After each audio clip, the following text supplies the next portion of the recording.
এখানে মননে মতলব সমমননা স্নাতকদের সংগঠন। এখানে আমরা 20 জন বিশেষজ্ঞ ডক্টর এসেছি। 1 থেকে 1,500 রোগীদের জন্য ফ্রিতে চিকিৎসার সেবা দিয়ে যাচ্ছে। মননে মতলবের যে বিশেষজনদের একটি অরাজনৈতিক স্বেচ্ছাসেবী সংগঠন। এই সংগঠনের মাধ্যমে আমরা এটা 3য় ফ্রি মেডিকেল ক্যাম্প। আমরা এই সংগঠনের উদ্দেশ্য হলো যাতে মতলবের প্রান্তিক জনগোষ্ঠীর চিকিৎসা সেবা নিশ্চিত করা যায়। আমরা ভবিষ্যতে আরও এরকম মেডিকেল ক্যাম্প করার পরিকল্পনা রয়েছে। পেরিয়ে ওষুধ দিচ্ছে, জ্বর, ঠান্ডা, অ্যালার্জি এগুলোর ওষুধ নিচ্ছে। ডাক্তার দেখাইছে, বিনামূল্যে আমাকে ওষুধ দেওয়া হয়ে গেছে। এটা 3 নম্বর ক্যাম্প। তারপর আমরা ভবিষ্যতে আরও ক্যাম্প করবো, শুধু চিকিৎসা না, বিভিন্ন ক্ষেত্রে আমরা ক্যাম্প করবো যাতে করে মতলবের অনগ্রসর জনগোষ্ঠী এটার সুফলটা পায়।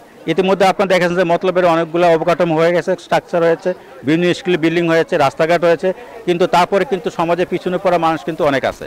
এই পিছনে পড়া মানুষকে সামনে আগে নেওয়া আমাদের উদ্দেশ্য। সেই জন্য আমরা এই সংগঠন করেছি। এটা আমাদের একদম সম্পূর্ণভাবে অরাজনৈতিক এবং আমরা নিঃস্বার্থভাবে এখানে কাজ করে যাব।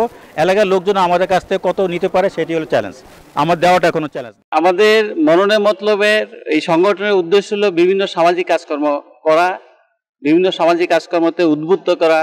যেমন আমাদের বিভিন্ন সেক্টর আছে, মেডিকেল সেক্টর, এডুকেশন সেক্টর, কৃষি সেক্টর এবং আরো অনেকগুলা। তো আমরা চাচ্ছি যে মননে মতলব দুদিকেই, এটা দক্ষিণ উত্তর না, এটা দিচ্ছি মননে মতলব, তবে দুইটাই এক। আমরা এটা আমাদের 3rd প্রোগ্রাম মেডিকেল ক্যাম্প। নর্থে 2টা হলো, সাউথে 2টা হলো, নর্থে আরেকটা।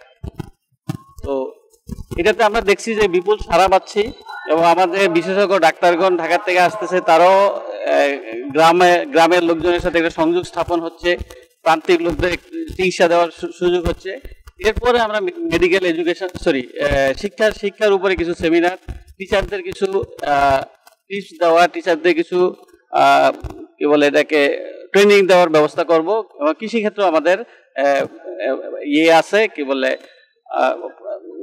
কর্মসূচি আছে, সেটাতেও আমরা সামনে দিয়ে এগিয়ে যাব।